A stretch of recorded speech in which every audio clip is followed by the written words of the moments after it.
जय Hind dear defence aspirants. आज हम देखेंगे how to write good PPDT stories and how can we effectively practise for them. Because आपको पता है कि picture perception and discussion test बहुत ज़रूरी इसलिए हो जाता है। कई बार OIR में हमसे गलती हो जाती है, स्क्रीन इन होना है, फिर हमारे पास यही बचता है। तो अगर OIR में कोई प्रॉब्लम हो गई है या नहीं भी हुई है तो भी हमें इसमें बेस्ट देना है, क्योंकि इस स्टोरी के बेसिस पे ही हमारा नरेशन होगा। उसी नरेशन के बेसिस पे हम इन्फ्लुएंस कर पाएंगे ग्रुप को। अगर स्टोरी सही नहीं लिखेंगे तो नरेशन अच्छा नहीं होगा, ग्रुप इन्फ्लुएंस नहीं होगा, GD में भी अच्छा परफॉर्म नहीं कर पाएंगे, स्क्रीन आउट हो जाएंगे। तो कुछ इंपॉर्टेंट चीज़ें हैं, जल्दी से देखते हैं क्या। तो ये आपको पता है इसके बारे में कि ये क्या चीज़ होती है और क्यों है। Self selection board screening process, this test assesses the candidate's ability to generate ideas, communicate effectively and showcase their leadership qualities. 3 basic चीज़ें ये चेक कर लेते हैं। तो देखते हैं हम आगे इसमें हमें कैसे अपनी तैयारी करनी है। सबसे पहले अंडरस्टैंड द फॉर्मेट, ये बहुत ज़रूरी है। PPDT और टैट में डिफरेंस है, आपको ये समझना पड़ेगा। PPDT में आपको 1 मिनट एक्स्ट्रा मिलता है एक्शन पार्ट के लिए, और वहाँ पे जो एक ब्लॉक बना होता है उसमें कैरेक्टर्स को आइडेंटिफाई करने के लिए, जिसमें मेन कैरेक्टर आपका एक सर्कल में होता है और बाकी सब बाहर होते हैं जिनकी डिटेल्स आपको लिखनी होती हैं। तो ये समझ लीजिए, अगर आप फॉर्मेट में ही गड़बड़ कर देंगे, हो सकता है वहाँ पे आपकी स्टोरी चेक ही ना हो, बिकॉज आपने बेसिक्स में ही गड़बड़ कर दी है। इसके अलावा आपको ये ध्यान रखना है कि आपकी स्टोरी हमेशा 3 पार्ट्स को कवर करनी चाहिए। पहला पार्ट होता है what led to the situation, दूसरा पार्ट होता है what is currently going on, जिसको एक्शन पार्ट भी बोलते हैं, और तीसरा पार्ट होता है what is the possible outcome. ये चीज़ आपको ध्यान रखनी है, और इसमें सबसे ज़्यादा टाइम आपको एक्शन पार्ट या करेंटली गोइंग ऑन पे देना है। क्विक ऑब्जर्वेशन, अब यहाँ पे हमने लिखा है develop a habit of quick observation. मैं ये नहीं कह रहा हूँ कि आप जल्दी से ऑब्जर्व कर लीजिए, नहीं, हैबिट बनाइए कि आप जल्दी डिटेल्स को ऑब्जर्व कर पाएँ।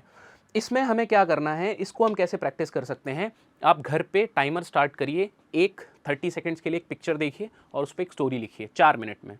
उसके बाद आप बिना टाइमर के सेम पिक्चर को देखिए और ये देखिए कि क्या मैंने कोई अंतर डेवलप किया, यानी कि पहले तो कुछ और लग रहा था, अभी कुछ और लग रहा है। और धीरे धीरे आप ये पाओगे कि 30 सेकंड में, कुछ टाइम प्रैक्टिस करने के बाद 30 सेकंड में भी आप वही देखोगे जो आप बिना टाइम बाउंड होके देख रहे हो। ठीक है, तो ये है। नेक्स्ट है create a strong central character, ये बहुत ज़रूरी होता है। जैसे आपको एक पिक्चर दिखाई गई कि कहीं पे एक एक्सीडेंट हुआ है, आपने वहाँ पे बोला कि एक लड़का है, स्कूल से आ रहा था, उसने देखा एक्सीडेंट हुआ है, उसने लोगों से मदद मांगी, इंजर्ड पर्सन को साइड में किया ताकि ट्रैफिक निकले, उसने आइडेंटिफाई किया कहाँ उसको चोट लगी है, उसने एम्बुलेंस को बुलाया, उसने अपना हैंकी निकाल के बांध दिया। तो ये सारी चीज़ें जो हैं ये बहुत मैटर करती हैं। अगर आपका कैरेक्टर स्ट्रॉन्ग नहीं होगा तो आप अपनी स्टोरी को बहुत बेहतर नहीं बना पाओगे, और वो क्या है, वो रिफ्लेक्ट कर रही है आपके OLQs। तो इन चीज़ों को आपको ध्यान में रखना है। फोर्स नहीं करना है कि ये सारी चीज़ें आनी चाहिए, क्योंकि कई बार हो सकता है पिक्चर ऐसी हो जहाँ पे ना हो सके। फोर्स नहीं करना है, लेकिन कोशिश करनी है कि आप ये कर पाओ। नेक्स्ट है एस्टैब्लिश अ क्लियर सिचुएशन।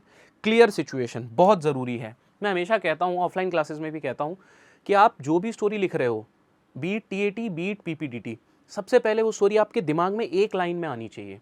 मतलब मैंने एक पिक्चर देखी, जैसे मान लेते हैं मैंने एक पिक्चर देखी, पहाड़ हैं और 2 सोल्जर्स जा रहे हैं, मेरे दिमाग में आना चाहिए they are going for a recce.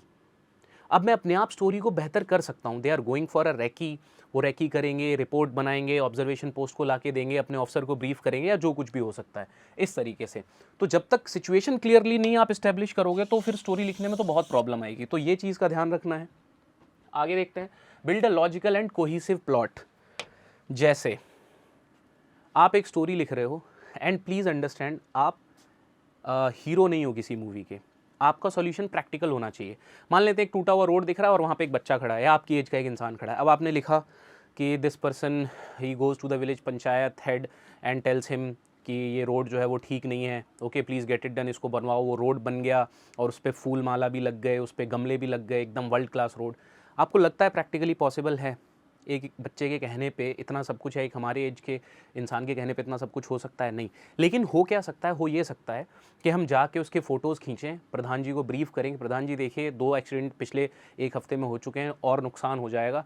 उसका फ़ोटो खींच के हम अपने DM साहब को ट्वीट कर दें, उसका एक लेटर बनाएं, उस पर गाँव वाला का सिग्नेचर कराएं, उसको अपने लोकल MLA या MP को भेज दें। ये हम कर सकते हैं और शायद फिर रोड बन जाए। ठीक है, तो आपको लॉजिकल और कोहिसिव प्लॉट बनाना है। ऐसा नहीं करना है कि कोई बहुत मतलब कुछ ज़बरदस्त चीज़ लिख दो जो प्रैक्टिकल ना हो। नेक्स्ट है मेंटेन रियलिज्म, यही मैंने बताया, पॉइंट 5 एंड 6 आर रिलेटेड, ये एकदम रियलिटी पे लगना चाहिए, ठीक है, कोई विम्स एंड फैंसीज में नहीं लिखना चाहिए।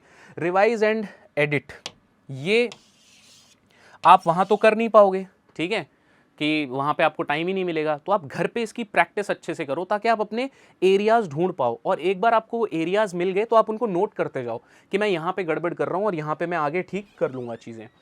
उसके आगे stay positive and solution oriented, again इसको फोर्स नहीं करना है, फोर्स्ड पॉजिटिविटी नहीं होनी चाहिए।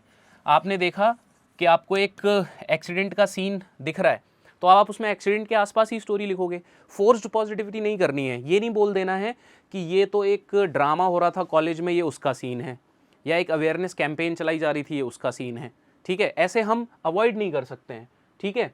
और सॉल्यूशन आप उसमें ज़रूर बताइए, सॉल्यूशन क्या है, अगर आपकी पिक्चर में कोई प्रॉब्लम है, जैसे रोड टूटा हुआ वाला अभी हमने एग्जांपल देखा, तो उसमें सॉल्यूशन क्या है वो भी हमने बताया, सिर्फ प्रॉब्लम बता के नहीं छोड़ देनी है, तो ये चीज़ आपको ध्यान रखनी है।